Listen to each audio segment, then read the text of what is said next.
বিসমিল্লাহির রহমানির রহিম। আসসালামু আলাইকুম। আমি দীর্ঘদিন পরে আবার আপনাদের মাঝে ভিডিও নিয়ে আসছি।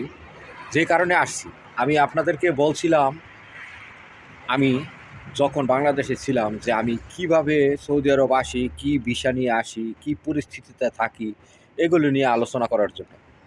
আজকে সেই মহেন্দ্রক্ষণ বা শুভক্ষণ আসছে। ইনশাল্লাহ আজকে আমি আপনাদের সাথে সব কিছু আলোচনা করব।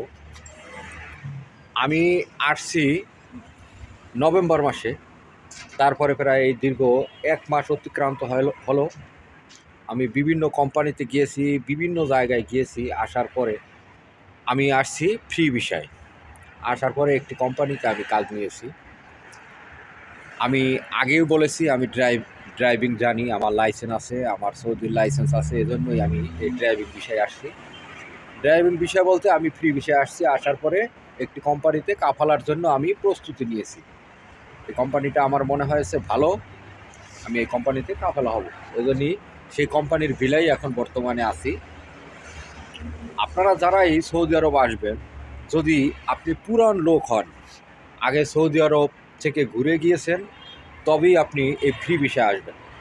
না হলে এই ফ্রি ভিসায় কোনো মতেই আসবেন না। কারণ হচ্ছে আমি পুরান মানুষ, ভাষা জানি, রাস্তাঘাট চিনি, আমার বিভিন্ন বন্ধু বান্ধব আছে, আমার থাকার জায়গার ব্যবস্থা তারা করছে যদিও, কিন্তু তারপর আমি 12 ঘাটের পানি খাওয়ার পরে এই চাকরিটার ব্যবস্থা করতে পেরেছি। কারণ হচ্ছে সৌদি আরবে দালাল আর দালালের কোনো শেষ নেই। আপনি যেখানেই যাবেন চাকরি নিতে, সেখানেই আপনার কাছ থেকে টাকা চাবে। টাকা 1-2 টাকা না, সর্বনিম্ন 1000-1500 রিয়াল, যা বাংলাদেশে প্রায় 50-60-1 লাখ টাকার মতো। 1000-1500-2000 রিয়াল পর্যন্ত এই দালালরা আপনার কাছে টাকা দাবি করবে। আর এই টাকা যদি আপনি না দেন, তাহলে আপনাকে কাজে তারা নিবে না, কাজ দিবে না। আর কাজ দেওয়ার পরে, এই টাকা দেওয়ার পরেও যে আপনি কাজ পাবেন, এটার কোনো গ্যারান্টি কেউই দেবে না। এই দালালও দিবে না, আর কোম্পানিতেও দিবে না। কারণ আপনাকে কোম্পানিতে কোনোভাবে পৌঁছে দিয়ে সে দালালের কাম সারা, দালালকে আর খুঁজেও পাবেন না। কোম্পানিতে যদি আপনাকে ভালো লাগে, 5-7 দিন কাজ করানোর পরে আপনাকে রাখবে, অথবা আপনাকে বাহির করে দেবে। তখন আর দালালকেও খুঁজে পাবেন না, আর আপনিও কোনোভাবেই ওই কোম্পানিতে কাজ করতে পারবেন না। তাই আমি বলবো, ফ্রি ভিসা নামক যে ভিসাটি রয়েছে, এই ভিসায় কোনো অবস্থাতেই নতুন অবস্থায় আসবেন না। আর যদি আপনার একান্ত আপন ভাই, আপন মামা, আপন চাচা এরা থাকে, তবে আপনি এই ফ্রি ভিসায় আসবেন, কারণ তারা আপনাকে কাজের ব্যবস্থা করে দিতে পারে।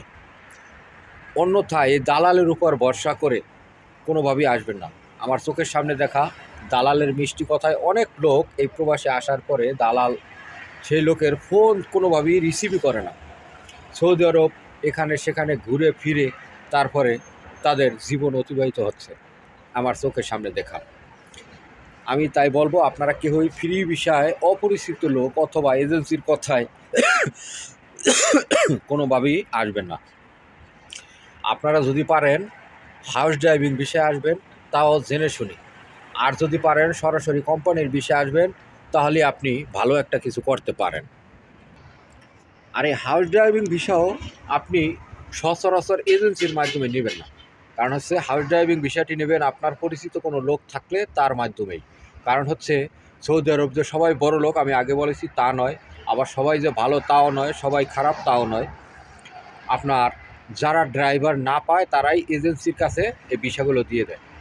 আপনি চেষ্টা করবেন আপনার পরিচিত কোনো বন্ধুবান্ধব অথবা ভাই আত্মীয় স্বজন থাকলে তার মাধ্যমে এই ভিসাটি নেওয়ার। এই ভিসা নিলে তখন যদি কোনো সমস্যা হয়, আপনি সেই পরিচিত লোকের কাছে বলতে পারবেন যে আমার তো এই সমস্যা হচ্ছে, আমাকে বেতন দেয় না, বা আমার সাথে খারাপ ব্যবহার করছে, দুর্ব্যবহার করছে, এগুলো বলতে পারবেন। আপনি যদি সরাসরি এজেন্সির মাধ্যমে এই ফার্স্ট ড্রাইভিং ভিসা নিয়েও আসেন, তাহলে কিন্তু আপনি বিপদগ্রস্ত হতে পারেন। আমি আজকের মূল বিষয়বস্তু হচ্ছে ফ্রি ভিসা নামক যে ভিসাটা, ওটা কোনো অবস্থায় নতুন আপনি হলে আসবেন না। আর যদি হাউস ড্রাইভিং ভিসায় আসেন, তাহলেও আপনি কোনোভাবে এজেন্সির কাছ থেকে এই হাউস ড্রাইভিং ভিসাটি নেবেন না।